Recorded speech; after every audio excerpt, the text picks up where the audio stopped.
Pike's pushed more and far enough ahead. He's got out of line. Is now Pike going to have a go at Werrell? Don't push him off. He's in the championship fight. Jack Werrell chasing down Carl Jacklin. Further down, Rob Williams and Chris Barnes. Sensational run outside line now though for the heavy braking zone. Around the outside goes the Audi R8. Look how much Miller's caught back into play. Exactly. Miller's still start chopper. He's left on second and change. All of a sudden, Miller's back in play.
Does he have it? Medeiros is going to get it. They're going to toss it.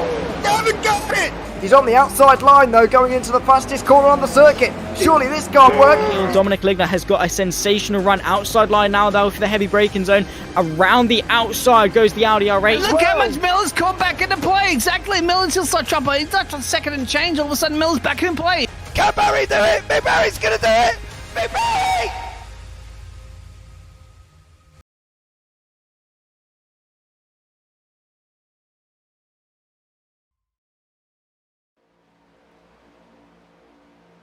Good evening, ladies, gentlemen, children of all ages. We are back with the Triple Bypass Racing League Gaofei Music 212, sponsored by Chris PBJ.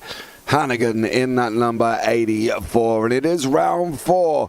It is live from Talladega, the most infamous super speedway on the NASCAR calendar. It can be great racing, it can be train wreck. It really does depend on which one you are going to get here this evening. But let's see what happens as we're going to tackle 80 laps of Dega. I am James Parfitt, and I'm going to be joined by a lady today who is, you've probably seen her around a lot in YouTube chat. Generally, why she's supposed to be working, but don't tell anyone.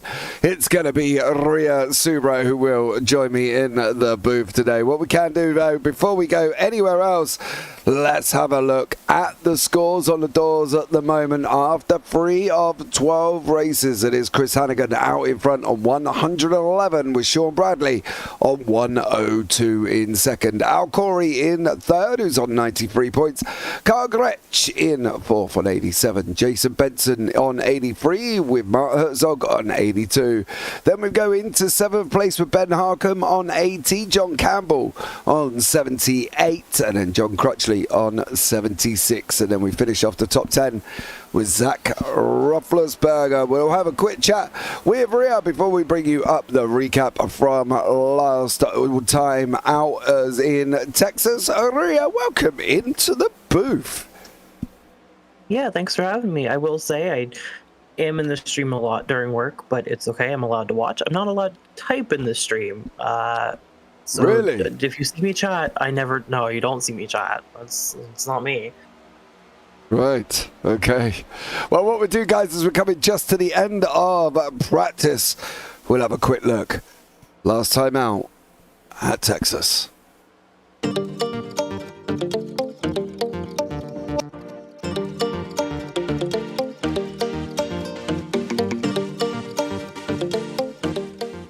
On September 29th, 2023, the Triple Bypass Next-Gen Series roared into action at Texas Motor Speedway for the third race of the season. This event was sponsored by number 78, Hen Barkham, and covered live by our friends at JP Broadcasting.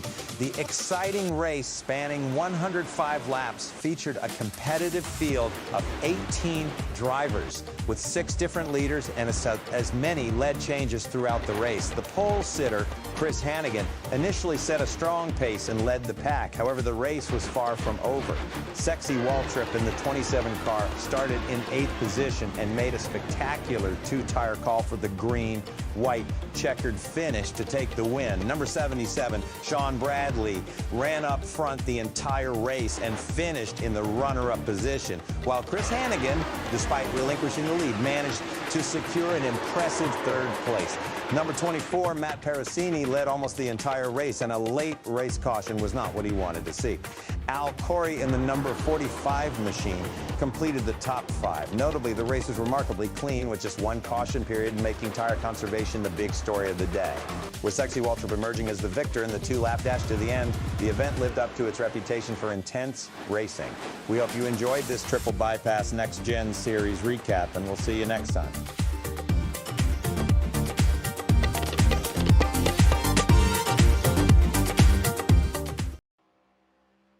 Okay, guys, that was last time out at Texas, and as it said, Carl Gretsch took the win with Sean Bradley in 2nd and Chris Hannigan in 3rd. We are into qualifying now as well. The guys will have about 3.5 minutes to set laps here. Now, we are looking at around about 50-second lap, so it's not very long at all. Here at Dega, we do have 80 laps fuel. Between 35 and 40 tyres, well, they may get away with changing one set, or they may try and get to the end on one. But let's see what the opinion is, I suppose, from a driver of these cars. Ria, what do we think? Are they going to take tyres, or do you think they could get to the end on the set they start on? Honestly, around Dega, 80 laps isn't completely insane to drive one set of tires. I wouldn't be surprised if we see a couple of people, not taking the tires, but depending on, your cautions and stuff like that, you may see some people taking them, and it wouldn't be the craziest thing in the world to, go, like I said, 80 laps. There may be some people that even try just to change one side of tires, which at Dega is a perfectly sound strategy. But you might see a couple of different strategies. Well, you never know. We may see somebody try it as well. They did talk about one stop on fuel, but that is going to be very, very tight and dependent on how much they, of course, fuel save as well. Don't forget today's race sponsor, the number 84 of Chris Hannigan, currently leading the championship. Is Chris. Of course, Chris is one of the commentators within JBB as well, and he does do the Triple Bypass Tuesday series. So don't forget, if you want to get yourselves involved, there are 4 nights of racing for you. Sundays is Gen 4s, Tuesdays is late models, Wednesdays you go road racing, and on Thursdays it is Next Gen. Have a look at triplebyracing.com and get yourselves involved. There is links down to the sponsor as well here, and you can go and check that out in the description below for our very own Gaofei band. Gaofei Music, actually, 212. That's what they're called. Gaofei Music 212. So go and check them out. There is a Spotify link down below if you want to go and see what their music's all about. So there we go. Nice little bit of music for you there as well. The interesting thing is these guys have got 2 laps, right, to do around Dega. They've given them 5 minutes. Now, pretty much most people have already set their lap times. What do we think here in conjunction with racing? Are we going to be seeing 3 wide? Are we going to be seeing 2 columns? What do we think we're going to be looking at here at Dega with the fact that it is a super speedway? Generally, you'll see people breaking out into two lines, but if they can get enough of a line going, you might see even three wide in a couple of corners, maybe a couple laps at a time. But generally, the safer thing to do is two wide. But they're pushing. It is a league, so every point matters. So you might see a couple of people try and form a third line. Well, let's see if we do get that three wide racing as well that we have seen previously, and it went okay. It was a little bit shaky, but it went okay. Three wide racing is always good here as well. We're coming into the last 5 seconds of qualifying. We will bring you up the grid very, very shortly as well once this gets over and done with, which it has done now. So we'll just wait for the grid to come through and let's have a look. We've got Fred Anderson out in front with Carl Gretsch in second, Sean Bradley in the third. Then we've got Zach Roethlisberger fourth with Jason Benson fifth. Jared Jackson in sixth. Jeff Slaughter in seventh, Justin Bentley eighth, Chris Hannigan in ninth, Iris Ashby in 10th, Keith Hanlon in 11th, and Dustin Barton rounds out the top 12. Thomas Hood Jr. in 13th, Al Corey in 14th, Matt Harmon 15th, Derek Catt in 16th, John Campbell 17th, Ben Harcum 18th, Grant Parker in 19th, Morris Bogan in 20th, John Crutchley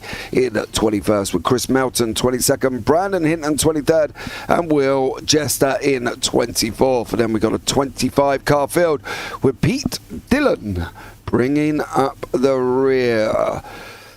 What do we reckon in conjunction with cautions rear? Do we think we might see a bit of a caution fest that sometimes can happen on super speedways, or do we think we'll be okay? Because these guys are normally racing pretty well. They normally are pretty good. This league doesn't tend to have a lot of cautions. The only issue is that cautions breed cautions tends to be quite true on super speedways. But you know, they're pretty clean. So I think we could get a couple. I'm gonna say we'll probably see maybe 2 or 3. Okay, and why is it more at super speedways we see more cautions than we would, for instance, sometimes if we go to Bristol we might not see any or anything like that? Why is it super speedways cause this initial caution precaution thing? Because surely, as long as you don't do anything crazy, right, it's just straight flat, keep it in line and away you go. It does sound a lot more simple than most of the other tracks, like the short ovals and such, but at that speed even the slightest mistake is amplified so much more. Is that because of the close pack racing, do we think? Is that because they're all racing so closely? Yeah, it's a bit of that. Draft becomes a lot more effective. Even like a slight twitch in the wheels, so you know, if you lose the rear end a tiny bit, going at those speeds is a lot harder to catch it. And they're saying they are topping out around about 190 miles an hour. Okay, so we are going about 190 miles an hour. We are on this pace lap, as you can see here as well. Carl Gretsch out in front, Fred Anderson next to him, of course. Anderson is your lead car, so we will keep an eye and make sure that that goes back the other way. We are going to see that weird 90-degree angle of the pace car, which does fascinate me every time I watch it, because whenever I try and do that, it goes completely wrong. There he goes. Off he goes, but we are going to be up and underway very, very shortly. We'll wait for the cars to come into the top right-hand corner of your picture as they come around out into the tri-oval. Here they are now, 25 cars. I think we've actually got 24. I think we lost someone here as well. We're going to be up and running for the Gaofei Music 212, and now it is green, green, green. These cars absolutely flying. We have settled into 2 lines. We've got Carl Gretsch out in front with Fred Anderson leading that bottom line. Roethlisberger, Bradley, Jared, Jackson and Benson here as well. They have settled into this 2 lines rear. This is what we kind of expected from the start. They've just got to be careful now, right? We don't want to caution already. Yeah, definitely around the start, you're going to start seeing those 2 lines. It does look like we lost Will Jester. He's down a lap at the moment. But yeah, as to what you said, you'll see 2 lines. You're seeing a couple of people push already to try and go 3 wide. But at Dega, at any super speedway, you really just want to be patient because you're going to start losing the draft. Yeah, the draft's going to be vitally important, right? We've seen it before when they haven't got any help, when they haven't got any pushing, when they haven't got any support up the front end. As soon as you come out, you hit a wall of air and you're just going backwards faster than you would be going forwards. That seems to be the problem. And that's one of the things I think we're going to be looking out for with this backpack here as well. The likes of Ashby, Corey, Jackson, Barton. You know, they've got to try and keep up because otherwise they get split into the pack with Pete Dillon, John Crutchley, Brandon Hinton and Keith Hanlon, who are running in a 4-pack. So they've got to be a little bit smart about this. I know we said be patient and, you know, try and not push, but they don't want to be losing contact with the back of the pack. And I think that's one of the worrying things. As you can see, the 39 car of Derek Catt, who's just going to get hung out like some dirty washing on a washing line here as well, unfortunately. And they're probably going to end up going backwards more than forwards. We talked before the broadcast started, Rio, and we said about the fact that bump drafting, a good thing if you can get it right, but it's a little bit disastrous if you get it completely wrong. Now, obviously, as a driver yourself, as a driver that drives these cars and does this wonderful bump drafting thing, what is one of the main challenges of bump drafting? Because at the end of the day, it takes a lot to get it right. It does. It's a lot of teamwork from two people who are racing against each other. The person behind you pushing has to square up properly or else they're going to spin the car in front, and the person in front has to be able to keep control of the car. And it's really hard to do, especially as you're being pushed further and further down a straight. The car starts to spin or slide out a little bit from you each time you get pushed, but you just have to know how to correct it.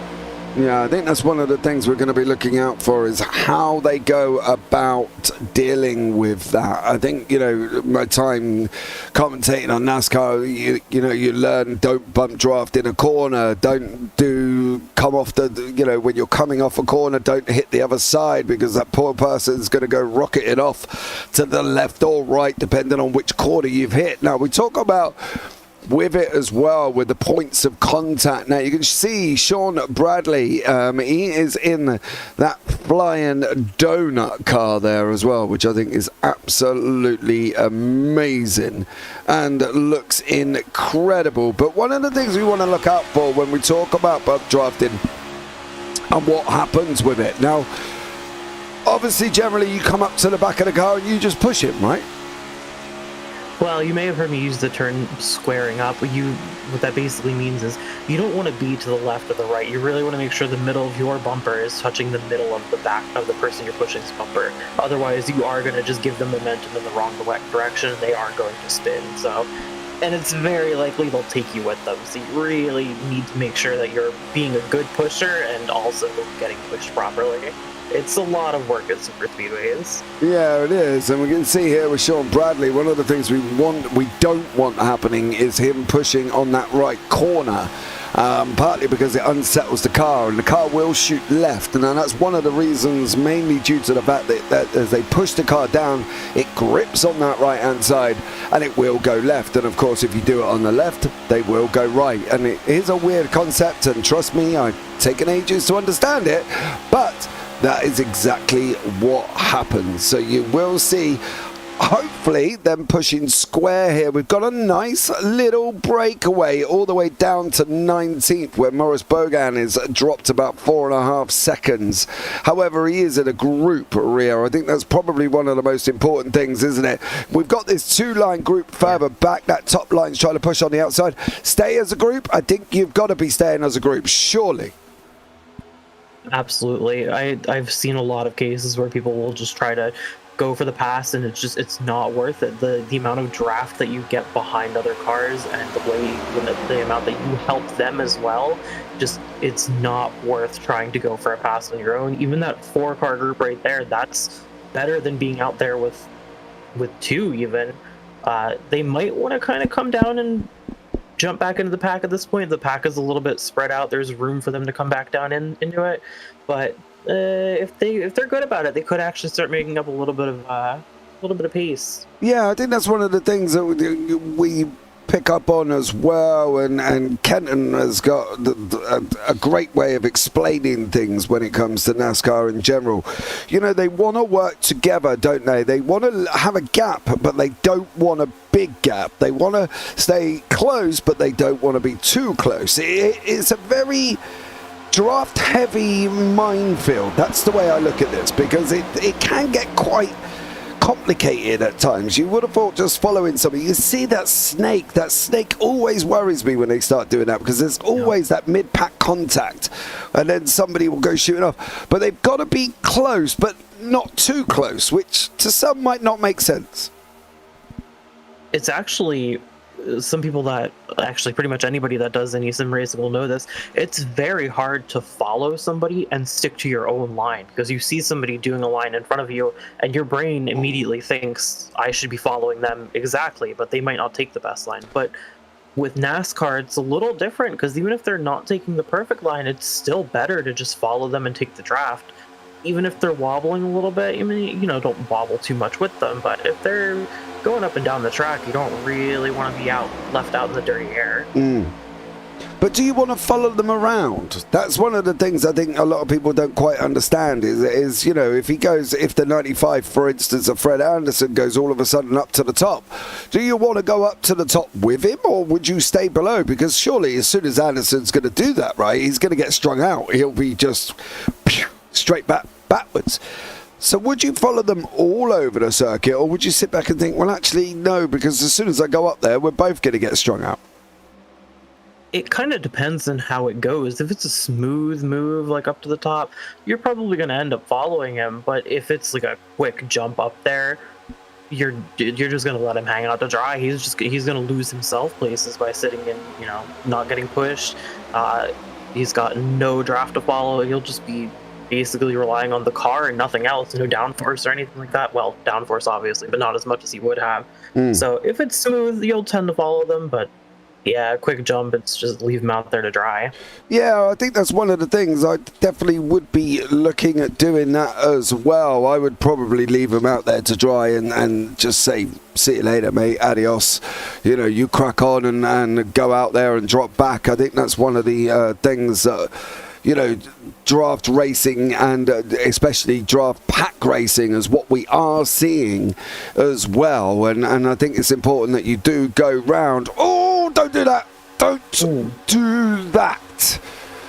That was the 16 trying to thread the eye of the needle there as well. You can see just how bad Hannigan has got hung out. There's been the last couple of laps he's been hung out to dry, and now he is back in that pack. He is 16th place at the moment as Chris Hannigan. Maybe he's saving, maybe he's not, but boy oh boy has he gone back quickly. This second pack is now 8 seconds back. The lights of Brandon Hinton, John Crutchley, Chris Melton, Pete Dillon and Morris Bogan. Now, if Morris isn't careful, he's going to be completely off the back end of this pack. Same with Pete. Pete's got to use the guys in front, haven't they? They've got to try and knuckle up, I suppose. Get connected, isn't it? That's probably the way I'm looking at it, is get connected and try and push each other forward. Yeah, you got to think of it like a train. If you're in the back, you're being pulled along by everybody in front of you, and if you're left out there, like we said before, you've got nothing. It's just the car itself. There's no there's no draft to follow. It's just the power your engine has is all you got. And they do look like they're actually a little far here. They could tighten up maybe a little bit, but I understand not wanting to risk it too much. But when you're back this far, you might want to start, tightening it up just a little bit more. Yeah, and we talked about Chris Hannigan earlier on, and Chris is slowly, ever so slowly, dropping off. Unless he's tyre saving already. We did talk about running that higher line to tyre save. Maybe that's what they're going to be looking at doing, to try and keep some track on it. I know Chris is obviously possibly one of these people that might not take tyres and seem to think they probably get to the end on one fuel stop as well. But, I think they did say, obviously, in perspective, when you're trying to go 80 laps and your fuel's only going to go 40, you've got a lot of lift in to try and do there, haven't you? Yeah, I think at that point you're kind of relying on a couple of cautions here and there just to coast a little bit, not have to run the engine too hard. Williams Portfolio, welcome in. Thank you so much for joining us. If they are single file, the only reason someone jumps out is to drop to the back or get in front of the middle line. The bigger the line, the faster the pack, depending on the lead card. Now, do you know, I don't often disagree with people. Well, to be fair, I probably do more than most commentators, to be honest.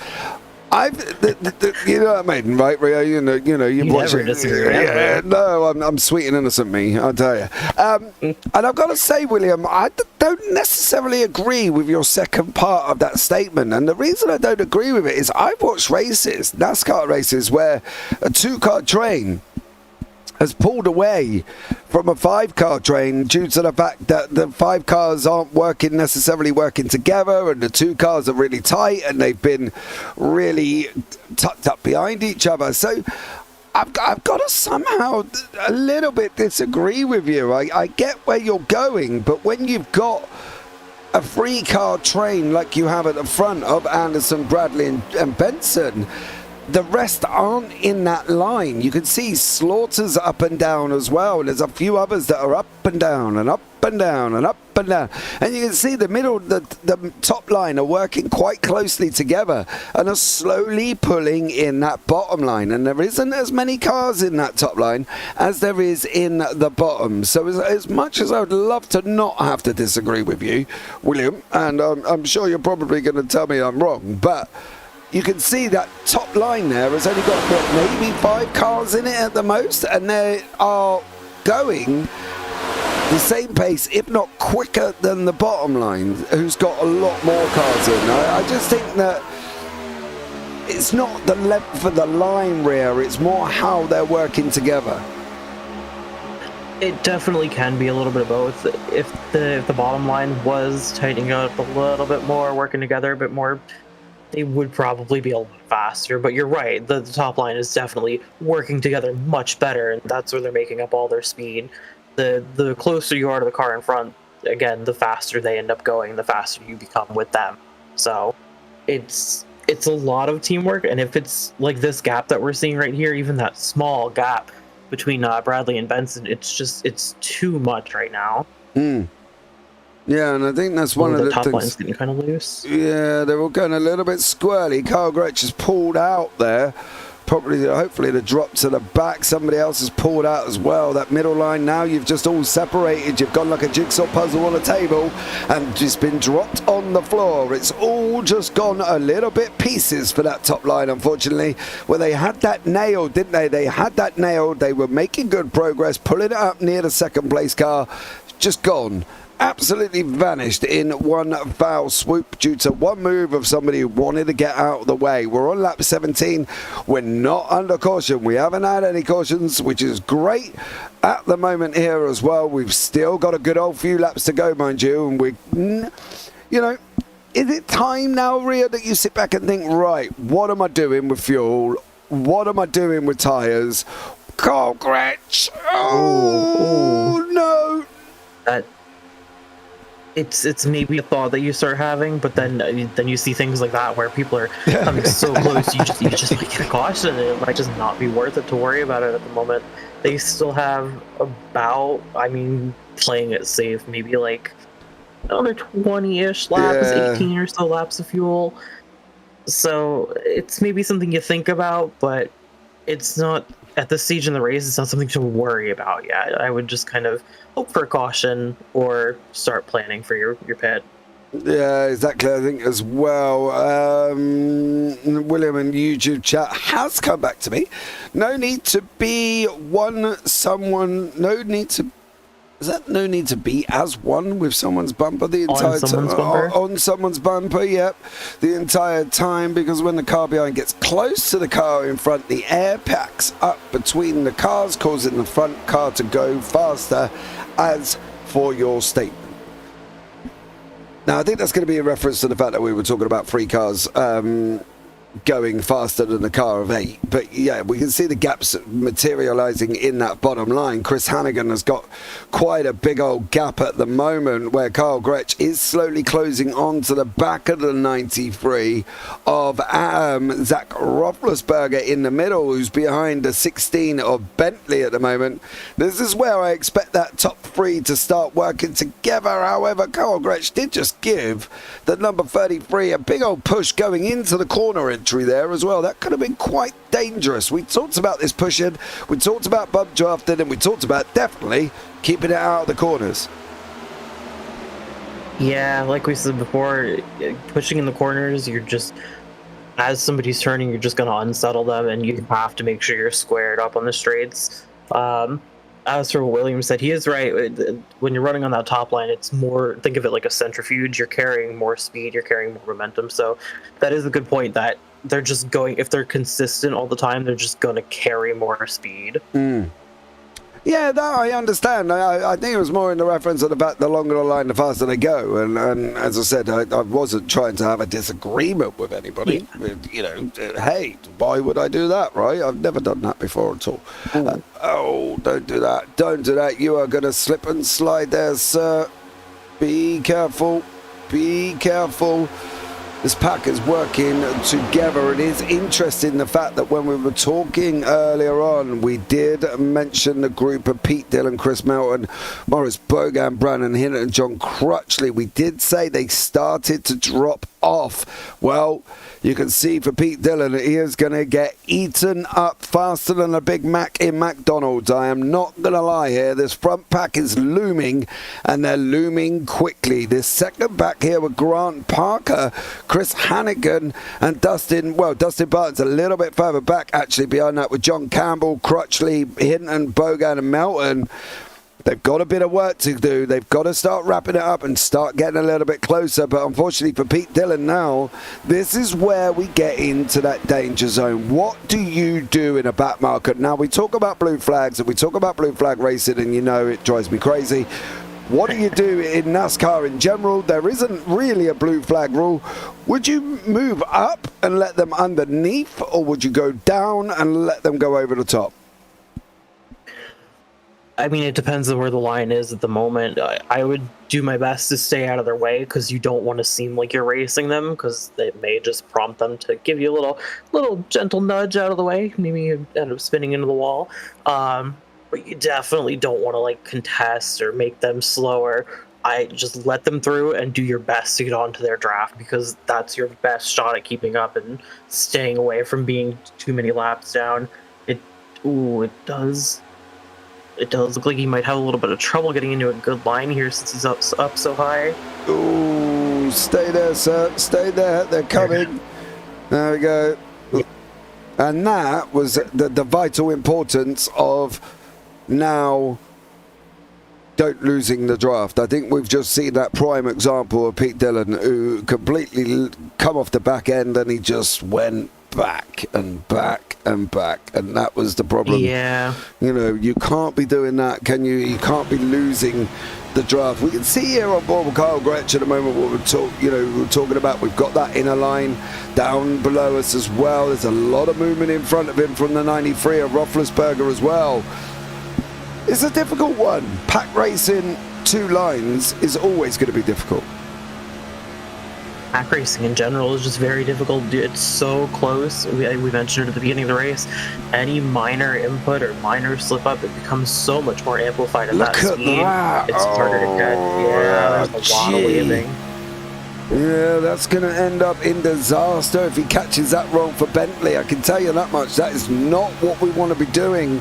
And Roethlisberger there, an experienced racer. I'm surprised he's actually going to that extent of doing that, because he's no slouch in a NASCAR. You know, we're not in a bottom of the license ladder, you know, official at the end of the day, and we all know how they generally turn out. You know, you could be doing a 50-lap race and you're there for about 3 hours. So, yeah, it's always a difficult one, but I am surprised he's moving around quite as much. I'm not sure that would be on my recommended list of driving Talladega.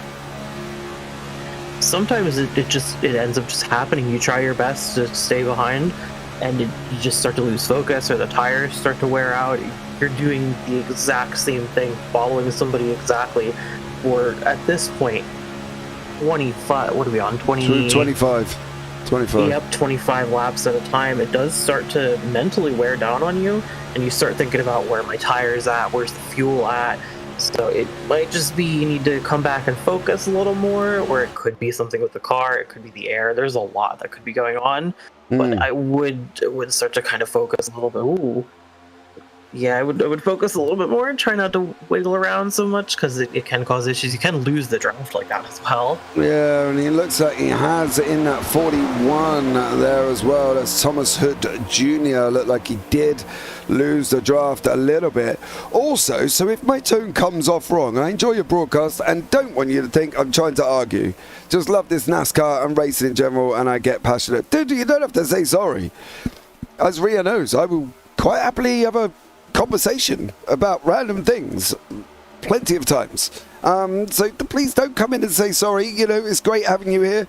So don't have to come in and apologize. Everybody's opinions. The only thing we don't do, William, and this isn't, you know, just because I don't really want it in the YouTube chat, is political or race or anything world related, because it just, nobody agrees with anybody on any form of debate. So that's the only things we keep out of YouTube chat, because otherwise, well, you don't get the respectful debates that you normally have. But yeah. So, you know what I mean, and Ria knows that as well. We just keep that out of YouTube.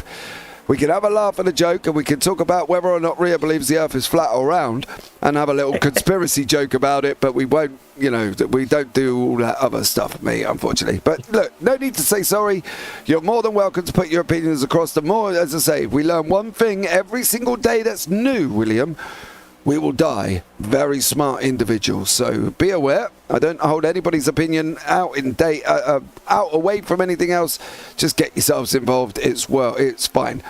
Do we think, no, lap 27, we've got a target of 34, 35, maybe 40, depending on what the fuel saving situation has been. Do we think that we might see an early stop from some, lap 30, 31, do we reckon? Because of the way they've been running, like, you know, for the likes of Fred Anderson, who's been cut in the air for 28 laps over Sean Bradley. Is he going to think about coming in early? If anybody's thinking about coming in early, it's him in that, it's Anderson in that front position that's going to have the best chance of doing it, because you really got to go in with a pack. So he's going to end up bringing in people behind him. It might be a good idea to start thinking about it maybe just a little early. 34, 35 is kind of pushing it. Maybe around like 32 would be a safe bet. He's actually no. Yeah,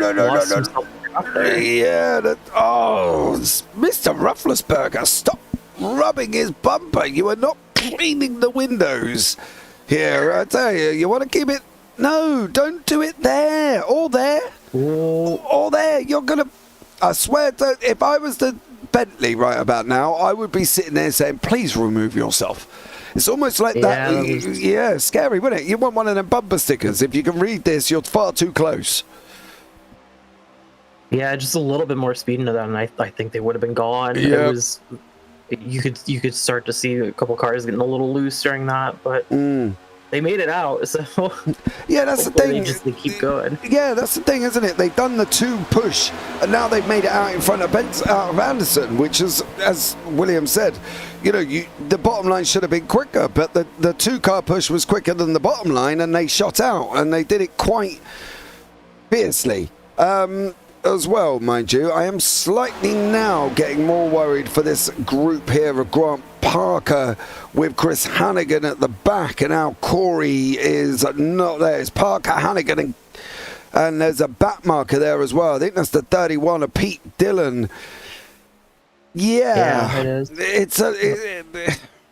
It's slowly dropping into the clutches of the John Campbell, Crutchley, Hinton, Vaughan, Barton, Melton group here at the moment, and it's not going all so well for today's sponsor in Mr. Chris Hannigan, is it? He's kind of down 7, sitting in 16th, losing a chunk of time. Not an ideal scenario for him. Yeah, this whole pack right here is actually way too loose for where they're at. They really need to tighten it up and do a little bit better here, but they're just getting so far away from each other. They're not helping. They need to start bumping. So we might get a little contact. It might help a little bit, but they're so far back. They should honestly be on, don't clog up the comms, but maybe talk in driver comms just a little bit. Just kind of partner up and get yourself moving, because you're right, they're going to be swallowed up again quite soon. Yeah, they definitely are here as well.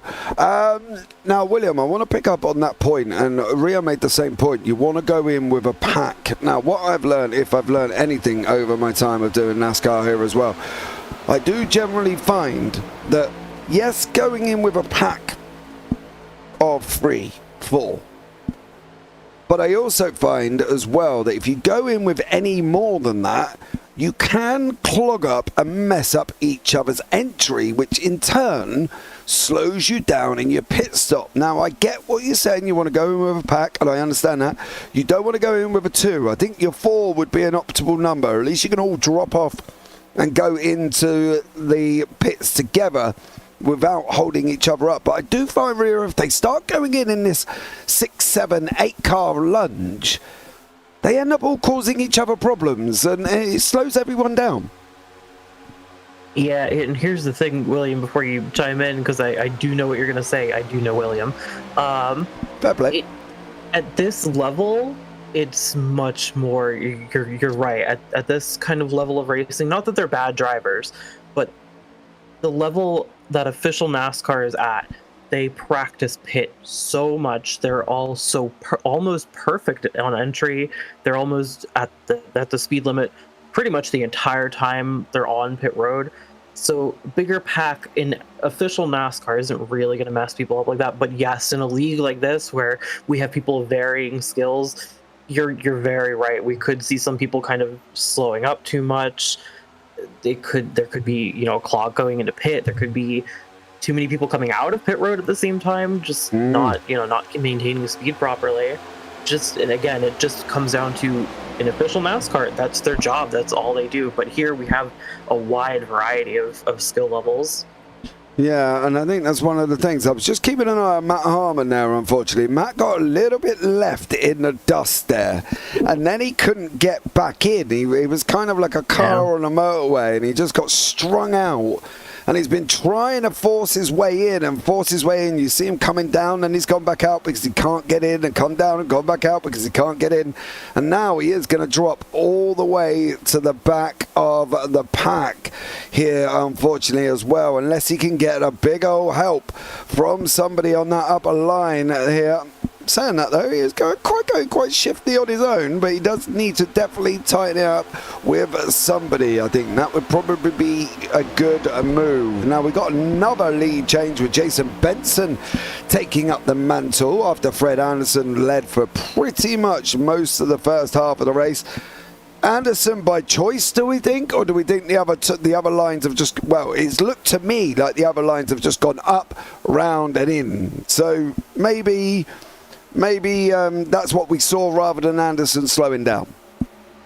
Yeah, I think you're right, to be honest. Let's see, where's he at? Low, they need to learn how to pit properly and not run each other over. Have you done an official NASCAR race, William? I have not.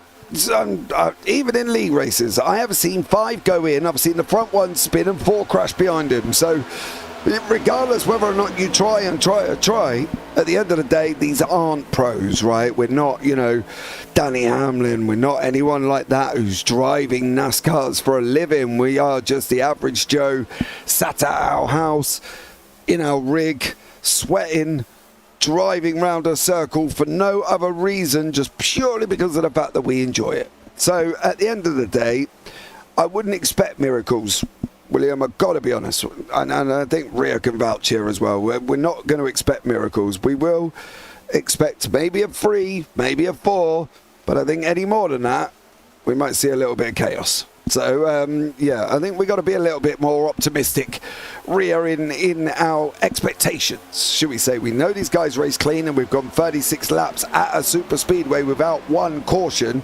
We're coming into the pit window. The only man that's pitted was Keith Hanlon, but that was back on lap 1, and I got a funny feeling he actually started and then left because he didn't do anything after that. Yeah. 37 to 40 then, surely. We're pushing the limits of what we're able to do now. Yeah, at this point, they must be getting I'm pretty sure almost everybody out there must be getting, unless they've all been doing a ton of fuel saving, they must be getting the notification that they only have a couple laps of fuel left. I think it's just nobody wants to break the toe at the moment. They might not be communicating, because we have seen a couple of people dropping back and just not being in a pack when they really should be, so they might just not be communicating and talking about when they want to go in. But would you, if you're not in a team? At a super speedway, here's the thing. At a super speedway, everyone's in a team until the end of the race. Everybody's got to work together, because, like you've seen, if you're in a group that's just not communicating, not working together at all, you're gonna fall back, like we've seen already. And again, if you do the same thing when you go to pit, you go on your own, you're gonna come out on your own, and you're gonna just no man's land. You get nothing. Yeah, well, we've got 13 drivers in the chat, right?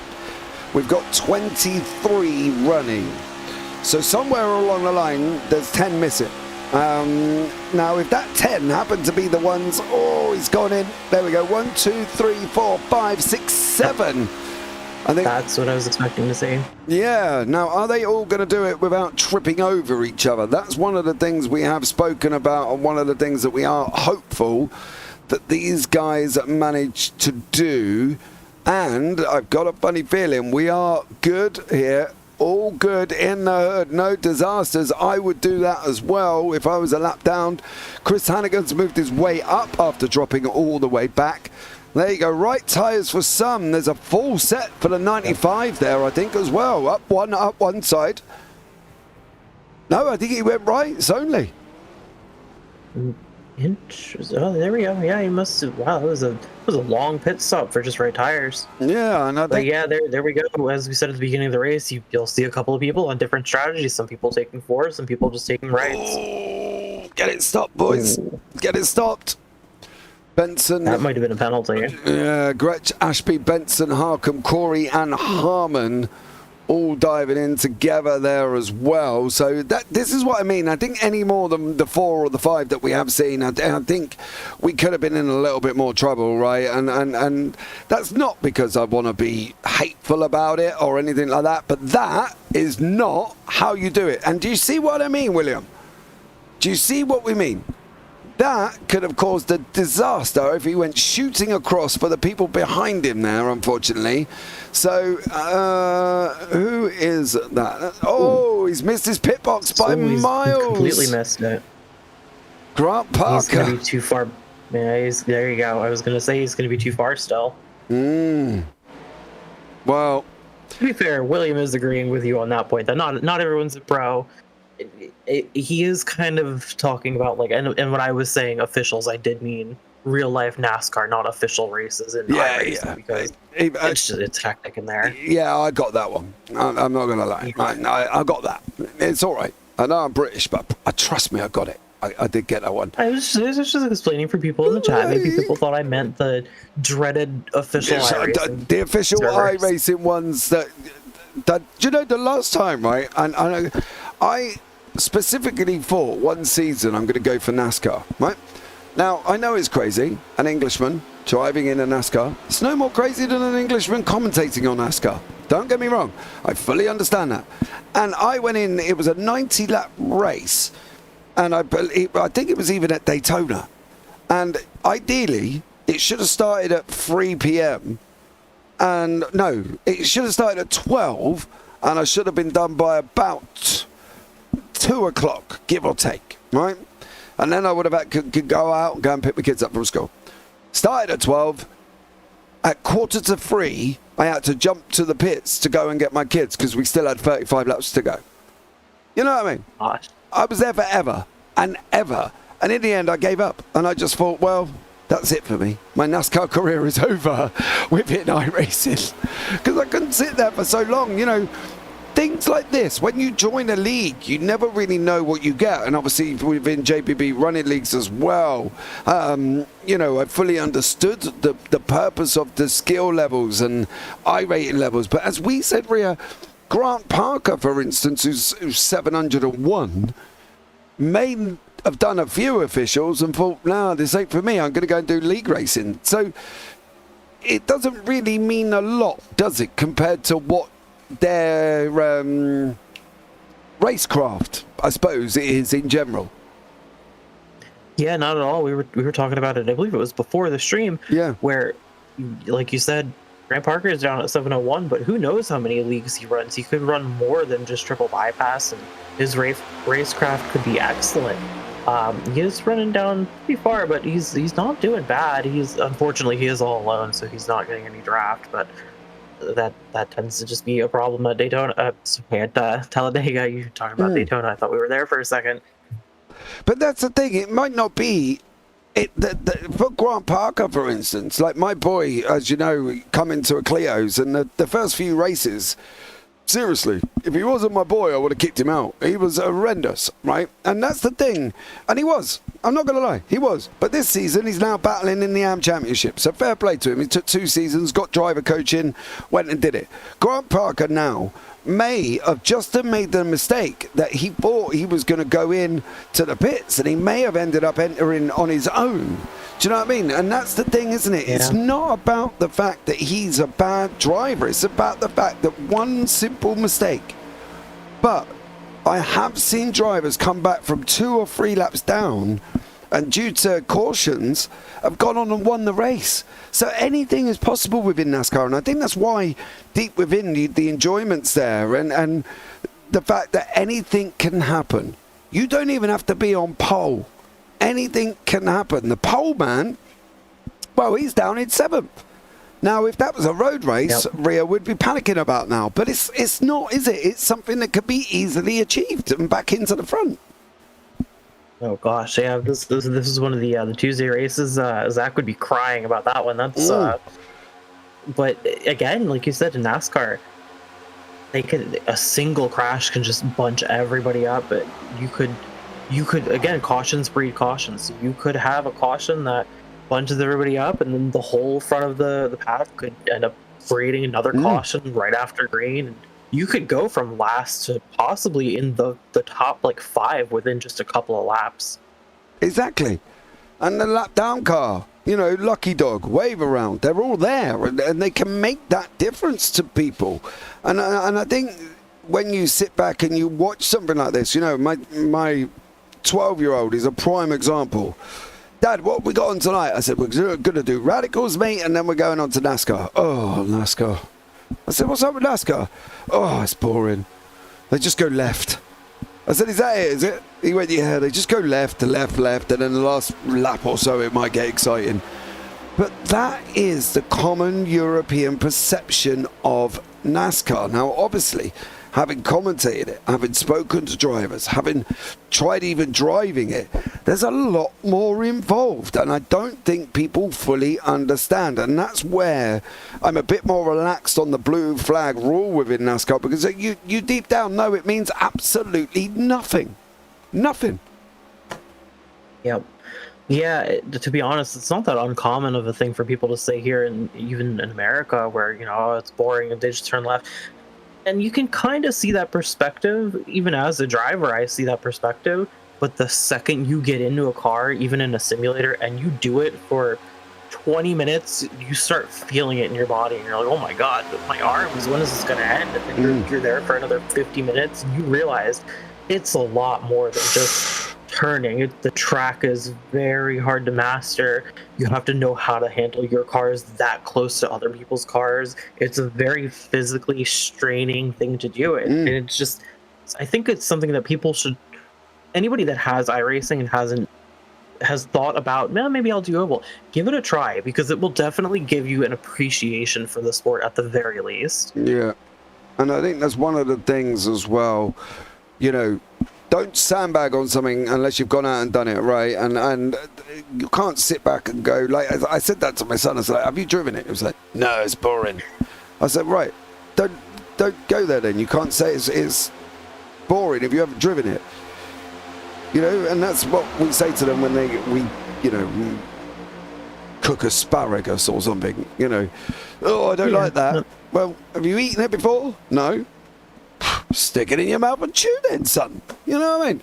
Give it a go. You never know what might happen. You might actually like it. Now, we've got... It's quite an interesting thing that's happening on track at the moment. We've got Ben Harkham leading the group of Benson, Ashby and Gretsch. Now, these 4 cars are very tightly knitted. That 43 there as well on the back end here is Grant Parker. Now, that's who we were talking about. He's latched onto the back of the pack. He knows where his bread is buttered. He's got to be on that draft to get himself back through as well. That's one group. We've then got the second group developing. Roethlisberger, Bradley, Jackson, Anderson, Bentley. They're another group. Then we go back 25 seconds. We've got this group mentality starting because of the fact that the pit stops have really mixed everybody up. You know, we got 1, 2, 3 groups of cars here. If they don't stop again, that front group's going to run away with it because they didn't stop until lap 40. So that's going to be very close to the 80 mark, Rip. Yeah, I mean, there's always the possibility that, you know, some of the groups farther back just work together better and are able to make up the positions. But you're right. At this point, the distance, especially 25 seconds back from even the second pack, it's going to be hard to really make anything happen at this point. You're really kind of hoping for a caution at this point to bundle up the whole grid. Well, that's what we're hoping for, but I got a funny feeling it might not happen here, and it wouldn't surprise me if it doesn't. It's not the first time we've seen these guys go green to checkered without a single caution. You see them coming up on your bottom of the screen all the way down to 14th with Hannigan currently sitting at the moment. He's got an 8.5 second gap to Hinton with Crutchley, Melton and Campbell in that pack. So there is a lot going on around the racetrack. At the moment, we've got Group 1 trying to get away from Group 2. The problem is for Group 1 is Group 2 here is slowly closing in on them. This pack here as well are slowly making inroads. They've just started dropping off a couple of back markers back there as well, and they are now zoning in. We just broke below 2 seconds area as well, back out to that 2.1 mark. So we'll see how they get on, I think. Yeah, it's again, everybody at this point, at least everybody from Roethlisberger back, is pretty much just hoping for a caution, hoping that they can get bunched up again, or that, again, I mean, they do have the advantage of having more cars at the moment. It's 5 against 4, so if they can bunch up a bit better, they'll definitely be able to make something happen. It's possible, but again, I mean, they are actually, if you look at it, they are gaining quite a bit. Yeah, but the gap is already down to 1.8. Yeah, that front pack, though, have picked up 2 back markers for good health. You know, John Campbell's there, Grant Parker's there. So technically, we've got a 6 versus 5 battle with these guys as well. Now, it's how efficient these back markers are going to be. I think that's one of the things we've got to look out for, is how efficient are the back markers. Now, it would benefit them more to basically stay on this pack and let this lead pack pull them round. That's what I would theoretically want to be achieving. Now, we've just broken 2 seconds, and we've got Grant Parker and the 117 of Campbell. Oh, JC Campbell there as well is starting to slowly drop off. If you're going to help the front pack out, go up and help them. Don't start dropping yourselves back, because all you're going to do is put yourselves into the clutches of the chasing ones here. Roethlisberger, Bradley, Jackson, Anderson, and Bentley. Once more, 53 laps rear. You said we would get 2 cautions at least. We haven't hit any. Yeah, I don't know if I'm starting to regret that or not. I mean, it's Dega. Anything could happen, especially at super speedways. But I'm maybe starting to rethink that just a little bit. But again, I mean, Just giving it a little thoughts. there are people in the back that would appreciate it as much as I would appreciate being right. Derek Cat, for instance, he would, as long as he's not involved in any of the crash, he would get Lucky Dog. That would help him out a lot. Yeah. Well, let's see. Shall we? We're on 54. We've still got 26 to go. Even I can do quick maths at this time of the morning as well, so check me out. But I think for now, Dega's produced what kind of not what we expected, I suppose, because we did say we were looking at this caution field, race. There might be 2, there might be 3, there might be 5. Don't get me wrong, we've seen races, and you and I both know that we've seen 12 to 14, and it's been long and yeah. I don't know if illustrious would be the word I want to use on that one, but at the end of the day, what they've achieved so far, I think needs to be more brought up than what they haven't achieved. They've achieved 55 laps with 23 cars on a super speedway. They've all driven sensibly. Yes, don't get me wrong. Yeah. We've seen some iggly-piggly skeptical moves, so please don't do that moments. But they've done 55 laps. If this was an official, we'd be on lap 10 by now, 10 cautions deep. That's a little generous, honestly. Well, I did say lap 10, you know what I mean? Come on. Yeah, well, yeah. But yeah, no, like you said, we've mentioned it before. They're a very clean league, especially considering they're open to anybody. Yeah, there have been some moves. I think one of the biggest things, as I said before, patience. Everybody's just been so patient and has not made any. We haven't really seen any dumb moves of people just sending it just to try and gain a spot, even though they're still. What lap are we on? 55. No, we just breached 25 to go of 80. Yeah. Okay. So yeah, like you said, there's still 45 laps to go. There's no reason to make risky moves at a point like this, and all of them have been really good about knowing that and not doing that. And again, like you said, no crashes at Dega. We have to praise them for what they have done. It's even in real life, it's the most infamous speedway for crashes in general. Yeah. I don't think there's ever. I'm not super positive about NASCAR history, but I don't think there's been many races at Dega without cautions. Yeah, I wouldn't be surprised if anybody actually turned around and said there's been none. Do you know what I mean?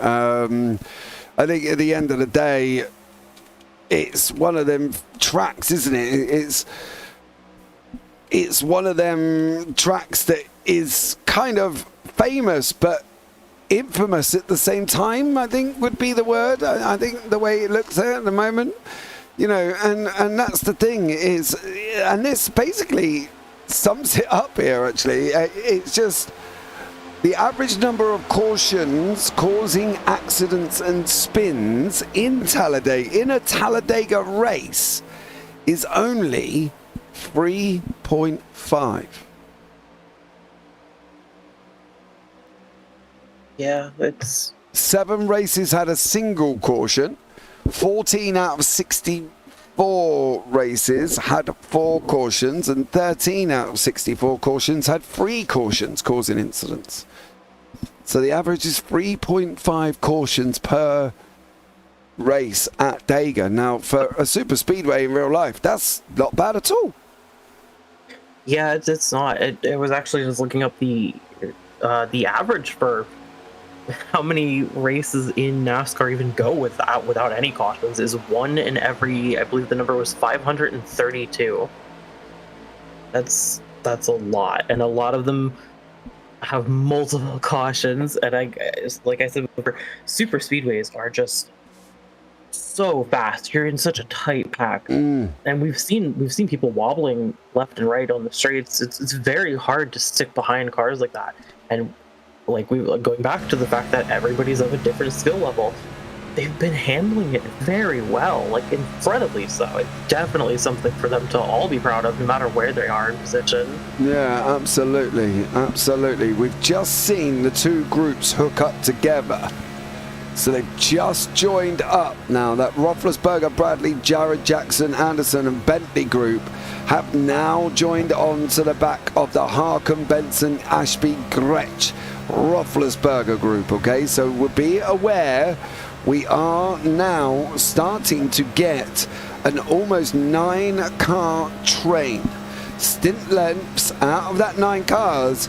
They went 39 and 38 in the first stint, and they'll be going 20 and 21 for the second at the moment. We've got 21 to go. This is where we're getting into the nitty-gritty. This is where we're getting into the chess. That's what I like to call it. Your grandmaster.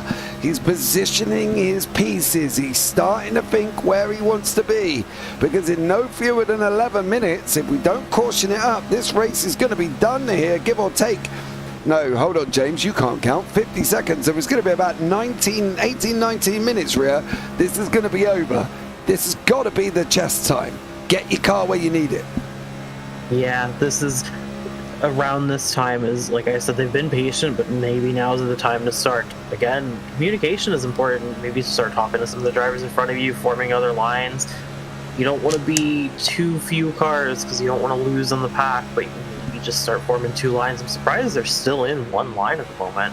But yeah, now is probably about the time you want to form that second line and start making up some time, trying to make your positions up. The problem is, somebody's got to be brave to start the line.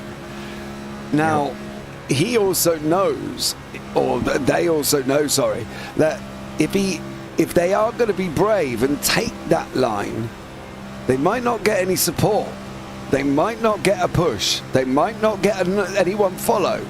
So at that moment, you're like the odd sock that appears in your washing machine randomly when you're sure you put 2 in there. And that's how you end up sitting in the odd sock pile, because he's gone out and said, come on, I'm going to go top, start the second line off. Everybody else just went with him. You know, carried on the single line. Nobody went with him. And that poor old sock sitting on the shelf waiting for his partner. Yeah, they're actually starting to lose the pack a little bit. Bit of a gap forming there. But yeah, especially being towards the back of the pack, it's very concerning. It's very worrying to even think about trying to team up with anybody, because if you, in the back of the pack, if you don't have any support, you're just going to lose the draft. You're gonna be washed out, left on your own. Maybe towards the middle you can start thinking about it, but the people up at the front are probably just hoping that they can, stick with the leaders and maybe facilitate something towards the very close, the very final stages, the last couple laps, maybe last 5 laps or so. But at this point, in the middle of this pack, you would kind of want to start thinking about seeing if you can get out, seeing if you can push a little bit harder. But it's, like you said, it's hard to find that support. But the high line does have that benefit of you're keeping more speed through the corners. You're gonna, as long as you're working at least as good as the low line is, then you're gonna gain on them. So it's a bit of a risk reward. It's just you take that risk. Yeah, well, the pole man is now sitting down in 8th at the moment. Fred Anderson there as well from Falcon Racing was running up alongside Carl Gretsch. Gretsch is sitting in 4th. He was the second place man. Now, this is when we talk about the unpredictability of NASCAR in general. When in a road race have we ever turned around and said, you have got the man starting in 18th winning, or leading, I should say, the race? And that is exactly what's happening to this number 78 car here of Ben Harkin. He started in 18th place and is now leading this race. Matt Perezzini, welcome in. Oh, sure, I go out of town for a super speedway race and they go green the whole way. Great job as usual. Well, Matt, we're on 17. Give it a minute, Matt. We are on lap 17. But that's the thing, Rhea, isn't it? In a road race, you are very rarely going to see the guy come from 18th to lead in the race with only 16 laps to go. generally, if you see that in a road race, something has gone wrong somewhere. Either the person in the horribly. team didn't qualify correctly, or there was a big crash, something like that. Yeah, it's gone horribly wrong, isn't it? Let's be real. Yep. So, because nowhere in a road race have I seen a Haas in a Formula One come and win it. So, you know, it just goes to show well. The flip side is you're Max Verstappen and have the best car underneath of you on the grid, so it does happen, but that's, you know, the highest level, the best drivers in the world, the best car under him. So in any other race, something has to have gone quite wrong. Yes. As well, I'd like to add another one to the list there as well. You know, the highest paid people in motorsport. Oh, it's gone! It's gone! Oh, he's dry up. Oh! Are we still... Did they get away? Has he blown the engine? Doesn't matter if they've blown the engine. It's the fact that we've still got away. Where is he? Where did he go? I think you were on him for a second. Was it Irish Ashby, wasn't it? I believe so. He's still going. Oh, you in a... No! That's what we said, didn't we, Carl Gretsch? Don't do it in the corners, and we've seen him do that a couple of times. He has, look. We're smoking. Yeah, that's what made me think maybe he blew his engine, maybe he downshifted to try and compensate, maybe he was afraid, and...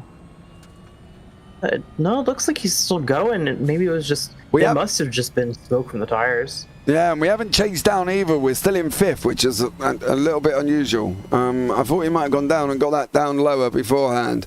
But now, that has caught... Oh, we do have a caution. Ooh, something else. Where was that? I don't see... Huh?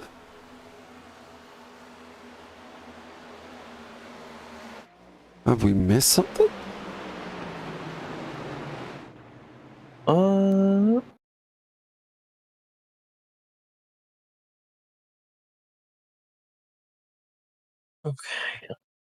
Okay, bear with us, guys. We are just trying to work out why that caution come out. I'll tell you what. I'm not seeing anybody on the timing chart. No, I'll tell you what we're doing at the moment. Why we've got this caution as well.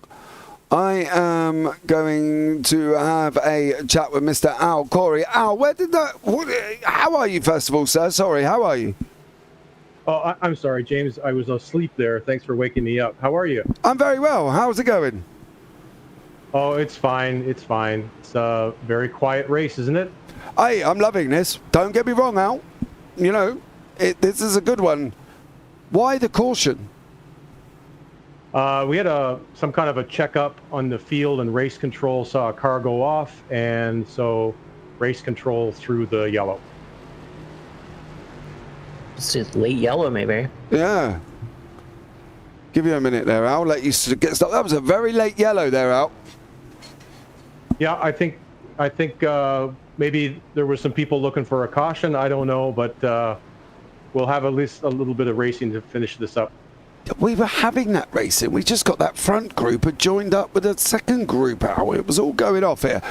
Where are you going, Al? What am I expecting from Al Corey here in the number 45? What's the situation with you? Well, I'm not a fan of the super speedway package in this car. The outside line seems to die unless you've got help 4 cars lined up right behind you. And so making a run on the outside to pick up some spots late doesn't look good to me. So it's going to be, for me, I'm going to be looking to gain some track position early in this run and see what happens. See, that's exactly what I set out, and I explained it as in you're going to get, it's almost like you go in to the washing machine as a pair of socks and you end up coming out on your own. And that's the chance that you take, isn't it? You go out and nobody might not come with you. And then you're just going backwards quicker than you're going forwards. Yeah, that's right. And this car will trick you because you think you've got a big run going. So you pull out to the outside line and that run just absolutely dies after about 2 or 3 cars. So yeah, I can't say I like this package, but I don't know where I'm sitting right now. Maybe 15th, maybe. I don't know 13th, where I am, but 13th at the moment, sir. Yeah, I'd be happy with the top 10. Yeah, absolutely. Matt Perezzini said, tell Al he needs to go faster. Tell Matt Perezzini we miss him. Well, there you go. Al's just said, Matt, he misses you. Well, Al, we'll let you get back at it, bud. Thank you very much for having a chat with me. You cleared up that situation, so that's great. Let's see if you can get that top 10, buddy. Thanks very much. Thanks for checking in. No worries. Take care. Okay. So, race control. It's exactly what we said. Yeah, saw the Idris Ashby incident. Saw him off track. Now, generally, if he's not on the racing line, there generally isn't a caution. He wasn't on the racing line. We were on the backstretch, just coming onto the backstretch, and he was on next to the wall. Now, okay, so generally, I speak my mind, and I could end up in a steward's room when I say this, but I didn't see a need for that caution. I am going to end up in the steward's room with you because I agree, but I think it may have, from what Al was saying, there may have been a little bit of a push from the drivers for a caution, maybe because we're coming towards the end of the race. Caution bundles everybody up, gives everybody a chance, and it definitely makes the race more interesting. So race control has enough of a reason there for, good racing. Just throw a little yellow, we'll get some interesting racing, and it doesn't hurt anybody. But I do agree, you might maybe not have needed that caution. I don't think it was absolutely necessary. No. One of the things we will pick up on very quickly is your group in the front, your Hannigan and your Bradley, did not pit. Everybody else pitted on 67 and 68. Your Bradleys and Hannigans here did not pit. Now, yeah, they're taking a chance when the fact that when you think about it, the lights are still going to go. They last pitted on 38 and 39. They're only on a 30-lap stint at the moment. If we're going to go at least one, they're only going to have 11, which is only 3 more than the official first stint here, where they went the last time. Are they going to still have tyres left, do we think, when we get to the last 2? Well, you see, it's a very complex... No, absolutely not. No. Okay. Okay, so you said no to that one. Fuel. Fuel is more probable. It is definitely possible, but not taking the tires, I'm going to say, was a mistake that we will see cost them very quickly. Okay, so you are debating whether or not they made the right decision. Yeah, it's the tires are almost 20 whole laps older than everybody else behind them. They're going to get swallowed up almost immediately. I don't know if maybe they just didn't see the whole pack go in, maybe didn't have time, maybe the pit lane was closed or something. I don't know what the thought process was there, if I'm totally honest. Nothing against them, maybe just thinking that they've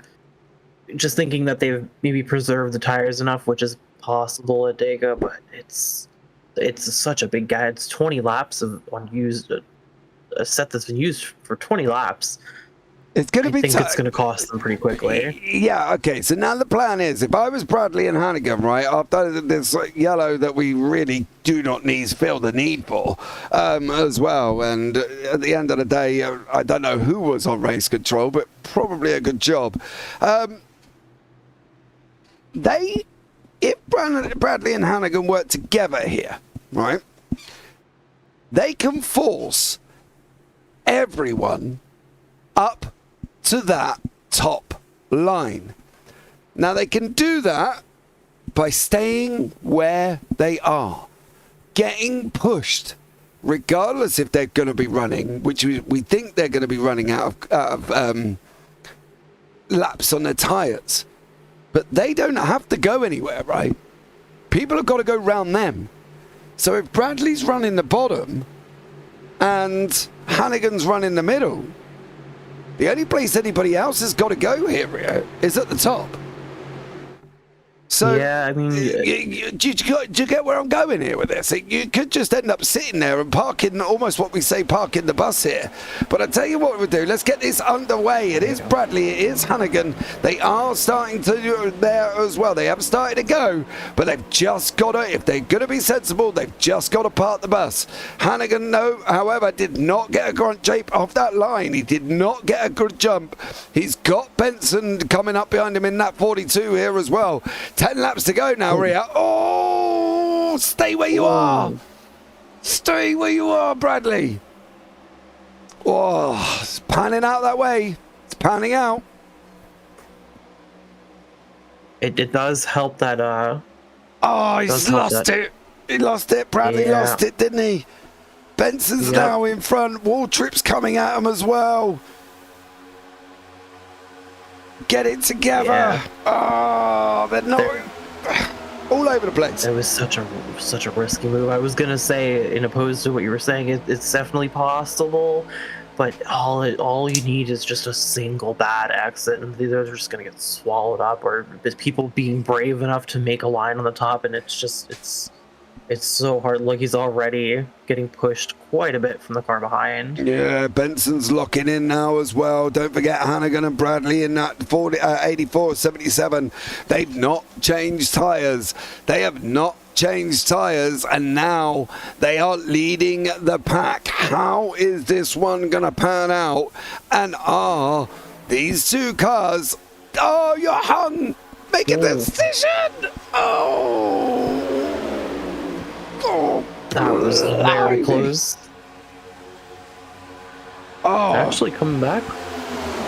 yeah, he managed to get back up. Bradley's coming back. But yeah, he's back up leading that line. Yeah, he managed to come out of his line, and he almost got strung up there. Made a decision, was going to go back in, and decided against it. So now the bottom line needs to push here. Now we've got the run from the top line, and we've got Bradley, we've got Gretchen, we've got Jeff Slaughter. I do love that name. Here as well, having a go. It's just a very Slaughter. You know what I mean? I mean, the WWF days with Sergeant Slaughter with his mustache. So the top line now have made their way past that bottom line, and we've got 8 to go. Yeah, Hannigan's fallen back down all the way down to 8th. It looks like Bradley's down 6th. That they were holding on to it for a little bit, but they are just starting to get swallowed up. There's not too much you can do there. Oh, a little bit of contact with the wall. It's gone. No, Hannigan. Oh. Yep. 33. That was just unfortunate. Just a result of, again, the tires making you slower and people pushing you too much, just too much speed against him. Yeah, watch Roffler's. Oh, there was a gap there. Yeah, that was good old netcode, it looked like. Yeah, if we go on to the bumper of Ben Harcum, I think you can safely say he didn't even make an ounce of contact. We really need that front right. Where are you, front right? Yeah, let's have a look at a better angle of this front right of Ben Harcum there. Oh, come on. Oh, he's through him. Yeah. Yep, physically through him. That was... it wasn't even a tire thing. It was good old netcode. Oh, well, let's face it this way. Now, Hannigan and Bradley have been saved because of the fact, go in, get that tyre, get it changed. And I can tell you that much, get it changed. That had Roethlisberger, Hannigan, Al Corey all involved. And really, it come off the back of Harcum and that Roethlisberger. So, such a shame. They were going so well. Let's not breed it. We don't want to be a leaky tap in a kitchen. I tell you that much. We want to get it plugged up and get to the end of this race as we're coming with 6 to go. So, let's see how this is going to go here. Lights are on the pace car. 6 to go, Ria. What do we reckon? Hannigan is still in the pits. I wonder if he ended up having to tow or if there's just too much damage on that car. Hoping to get the aero fixed, maybe. I'm surprised he's not out already, especially with only 6 laps left. And if we get no more cautions, my prediction was right. I said 2 at the beginning. So Yeah, I'll take that. all right. Take it as a win. Take it as a win. Oh, look at that. Ouch. There's a lot. Yeah, The 78 went through him as well. Yeah, he must be. I'm wondering if Did he tow, I wonder. Yeah, and I'm also wondering as well if Hannigan used his fast repair on his earlier pit stop without knowing. And he did. I was just thinking that. Yeah, he must have. Yeah, he jumped straight back into the pits as well. He didn't drive it in. He jumped straight in. So, yeah. So he might still be towed. He might still be getting towed. He might have that fast repair, but just need to have the car get there first. As well. Well, unfortunately, I think even under caution, he's going to lose too many laps. Absolutely. I agree. C. Benson, this is nerve-wracking. It is. I presume you're Jason Benson's partner. Well, I'm in big trouble with Rafter now. I said go faster, and he wrecked my fault. And he wrecked my fault again. Well, Matt, come on. You know, we're not going to dump it all on you. I was quite excited for getting, you know, green to checkered without an incident, and now we've had 2 in the space of 8 laps. So, yeah, not an ideal scenario, but let's see what happens here. Melton is now out in front, and this is one of the things you love. He is up 21 positions. Yeah, he must be elated right now. That's got to be a great feeling, coming from almost the complete back of the pack to first place. He's got newish tires. Lap 67 was the pit. Yeah, they're only barely 8 laps old.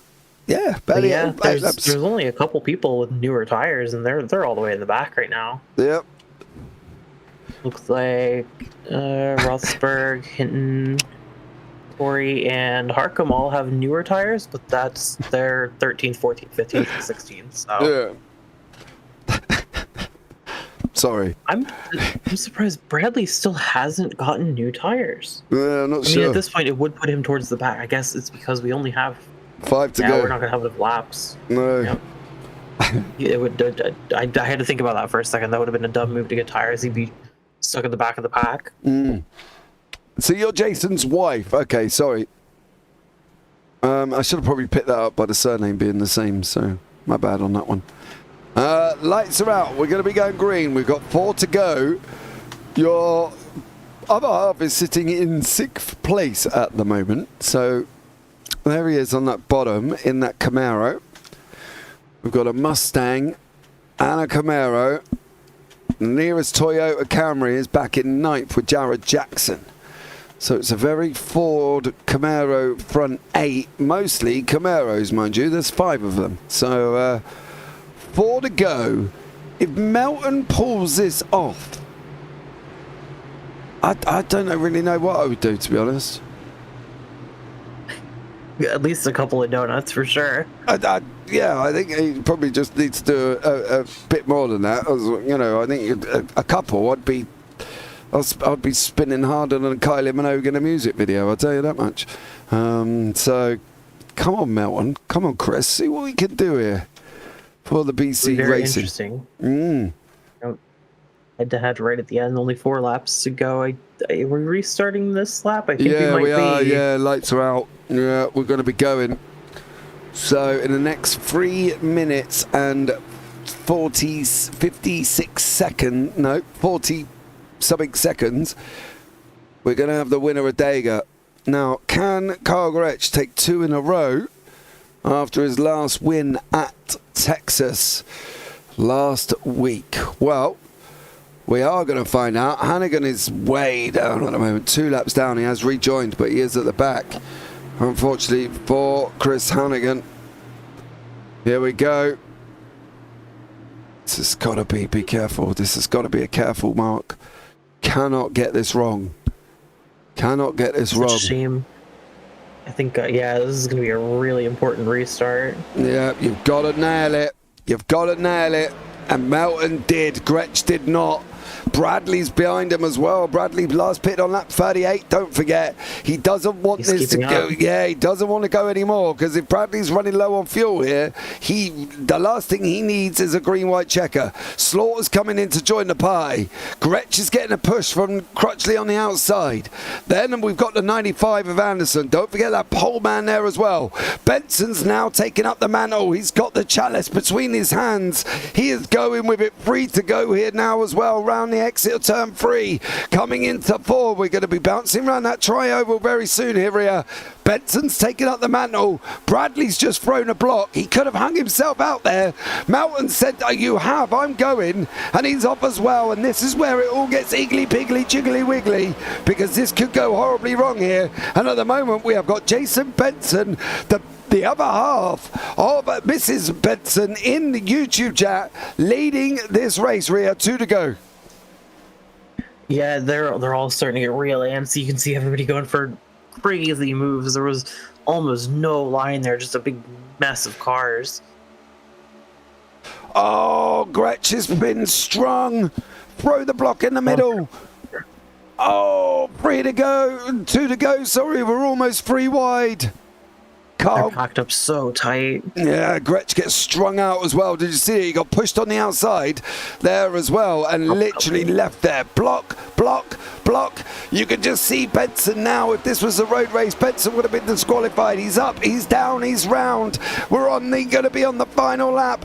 Final lap, 1 to go. No more cautions coming. Benson throws the block on the bottom lane. Now we've got that top lane as well coming off round 1. On the exit of 2 here as well. And we've got Benson at the bottom with the 52 of Milton. Milton up 19 places. Benson up 4. Now we've got... Blimey! Oh no! Benson's made it through! Slaughter's gonna take it! I mean, it's Slaughter's race! Oh, is Anderson gonna come? Oh! Gonna have a run. He's gonna have a run! Crutchley's coming! Crutchley! Oh, he stopped him! Anderson's gonna get it! Anderson's gonna get it! Oh, it was Slaughter! Oh! Oh! JC's on his roof. There's cars upside down. There's cars in the wall. Oh! That was, I think, almost as close as you could have gotten. We got Mrs. Benson asking what happened. Hold on. Oh no, that had already gone on, isn't it? I think. Yep. Hold on. I will find it for you, Mrs. Benson. We need to get back to Jason and how he ended up there. Bear with. So there he was at the front. Milton alongside. There goes the 16 in front of him. And then we start getting a wreck effect. Jason goes down, manages to hold the car, but we think at that point it was all about not being able to keep control. And he did keep control, but ended up dropping back. So they all started a little bit of a wreck there, and he ends up there, unfortunately. And then we had Slaughter come over the line here as well, which was incredibly close, not going to lie. But that, Rhea, was an ending and a half. That was crazy. Unofficial results from my timing board, I'm seeing between the top 3.04 of a gap between them all. It's I don't know how you could have been much closer. I tell you what, I honestly thought Corey was going to get this. He had such a run then. Look at the block that Slaughter threw on him. Yep. Oh, yikes. And then Crotchley went to the other side to try and hold his run. There is no way that this is just unbelievable. Just when you think that the two of them have got it, they all come back. Yeah, JC's coming as well. Yeah. But the thing is, on my score, I've got JC as a winner. I'm going to bring the results up in a minute and we'll have a look. But I've got John Campbell as the winner. That's what I have. I tell you what. I did say unofficial results just because it was so close. I'm not quite sure if the timing was perfect. Was it JC? It was. Yep. Campbell got it. He did get it with Anderson and then Slaughter. Wow. Right on the bumper. Yep. That there is no more than 0.02 seconds between each of those cars. Yeah. So we'll have a chat with JC. We'll have a chat with you. And we'll have a chat with you. But that generally now... just absolutely unbelievable running. But here is the results that we have currently at the moment. John Campbell is your winner by 0.022. Anderson in second, Slaughter in third. Then you got Gretsch. Crutchley got his top 10. He's in fifth. Matt Harmon, Thomas Hood Jr., Roethlisberger 8th, Cat Knight Hinton in 10th, Harcum in 11th, Jason Benson coming over the line in 12th, Sean Bradley, Jared Jackson, Justin Bentley, Al Corey, Chris Melton, and Morris Bogan there down in 18th. Grant Parker, Chris Hannigan, Pete Dillon, Iris Aspie in 22nd. Then we got Barton, Hanlon, and Jester did not take to the line. Let's have a chat with your eventual winner. He snuck it through the eye of the needle, did John Campbell. He has gone and taken the victory, gaining 16 places on his start position. JC, how are you, buddy? In disbelief. The seas opened on the last lap again, and I had the chance to follow Nodge or cut to the inside. I said, I'll risk the inside, and I got there. I did not expect, I was expecting maybe fourth after the wreck, but to get to the front was fascinating. Well, that, dear sir, is an ending and a half, isn't it? And it was just incredible that, well, you finished up on your roof by the looks of it, JC. I'm not going to lie as well. Yeah. I said you could congratulate me at my memorial. Killed me. But, good birthday present. My birthday today. I'm really old, and we don't celebrate them at this age, but it is the anniversary of the day I was born. So, 21 again, JC? Yeah, 21 times 3. So it's the third time being 21. Yeah, that works for me, John. And let's just go with that. We don't want to talk. You know what I mean? Buddy. No worries, buddy. I've got you. You know what I mean? But from your race perspective, you know, at one point I'm looking at the score sheet. I'm seeing John Campbell down towards the back end, and I'm thinking, this ain't the day. And then that caution comes out on 66 that we still feel was not needed. However, the caution on 74 clearly was. Did you think you could win? No, I never go into a race thinking I could win. And when I had the contact with Morris halfway through and I went a lap down, I thought, well, that's it.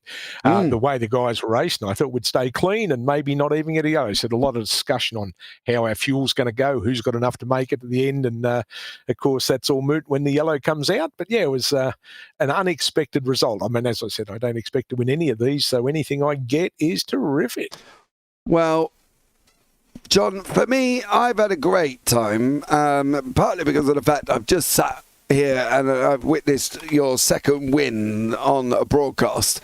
So, for me, I'm made up here, son. So, at the end of the day, mate, you go and enjoy your birthday, enjoy your victory, go and stick a kanga on the Barbie. I don't know if you do that, John, to be honest. Maybe not. But we do, yeah. Yeah, we do. So, you know, go and enjoy it, mate. Is there anyone you want to shout out before I let you go? Well, all the guys I thought raced well tonight, and the admins do a great job. So, yeah, shout out to the whole league. It's a great, fun league to be in. Absolutely. Well, John, you take care, bud. Have a great 21st birthday. 3 times already. Have a good one, mate. Thanks, buddy. Take care. See you later. All right, now we're going to have a chat with your second place man as well. Your pole sitter He almost had it. He dropped down to 7th. He come back in that 95 machine to the run down to the line. The door was open. He got burgled right close to it as well. And Fred Anderson, you missed out by a cat's whisker, sir. Yeah, it was crazy. It was a great race. I'm sure for the viewers it might have been a little bit boring in the middle, but we were trying to plan things. I burned up all my fuel in the first half, so I'm kind of thankful that caution came out. Yeah, that was a lap 66 caution. For us in the booth, we didn't really see the need for that. I think because Iris wasn't on the racing line at the point, and they were down on the apron, Fred. So in conjunction with rules that we've seen before, I don't really feel that needed the caution on 66. If we didn't have the caution on 66, we wouldn't have got the caution on 74, which punched the field up for that run to the end. Did you think, though, once you got settled into that pack after the second caution, that you had a chance of winning? Yeah, yes, definitely. I felt like we had a really strong car, and I had a good run at it right before that last caution. And then I had a good run in the second and just got shuffled back all the way down the apron. Everybody went past me after that restart. And we just found a way around the top side and snuck in. Yeah. From your point of view, right, how does it feel to lose it on the line? Like, you're so close. So close. What's even crazier about it is, for some reason, I lagged. I blinked out, and so I couldn't see any other cars for the last, I don't know, half a second, 2 seconds. So I thought I won. I thought, oh, great, I won. And I came back. I'm like, no, I'm not in the lead. Then I looked at the replay, and yeah, everybody passed me. I didn't know what was happening.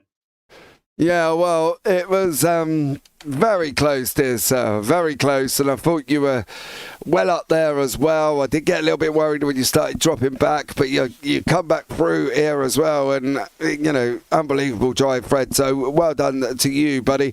Anyone you want to give a shout out to before I let you go? No, just our team, and so MNT Racing, it's great. Zach, who's in this league, has shown me a lot of stuff. I want to thank the race winner, and I want to thank the organization for putting this on, Triple Bypass. It was a great, clean, fun race. I actually thought we were going to go green the whole way, and it was starting to heat up, but yeah, I'm really appreciative. Thank you. Awesome, Fred. Well, thank you very much, young sir. Take care, and we'll hopefully maybe chat to you again. All right, thank you. Have a good night. And you. Well, there you go, guys, as well. I think you can fully understand at the end. Who do I blame? Not really sure on that one, Mrs. Benson, to be honest. It did look a little bit... There was a lot of cars involved. Probably no one. James, you were so excited. I know, as Rhea pointed out. Do get excited when we get near the finish. Thank you very much. Again. Yeah, thank you very much for that. Look, that alone was an end, right? And I think for JC to come through, did a splendid job, up 16 places. It's incredible. Birthday, 63 years of age, taking a win at Dega, gaining 16 spots. I'd be made up with that. Must be a great birthday for him. Yeah, I think so as well. So what do we think of that one, Rhea? Did you enjoy that? That was, he said it was a little boring towards the middle, and I have to disagree. I think green flag racing at Dega is actually pretty exciting, and then that finish was just absolutely insane. I don't think any of us could have predicted a finish as close or as hectic as that was. Yeah, I guess not. And but it was absolutely incredible there as well, and definitely worth watching it back if you are a driver and you've tuned in. It was absolutely unbelievable. The end, incredible. JC, what a birthday. Amazing from Fred. Jeff Slaughter just missed it out as well, the Canadian, so tough one for him. But yeah, overall, an exciting race. So there you go, guys. That is the Triple Bypass Racing League Gaofei Music 212, round 4 from Dega. Thank you to everybody that has joined us here this evening as well. Don't forget, like, subscribe, turn on the bells, because the TCRs are back tomorrow night. So stay tuned and keep an eye on that one. But for now, guys, that's going to be it, I think. It's been an incredible evening. It's been great having Rhea alongside me in the booth.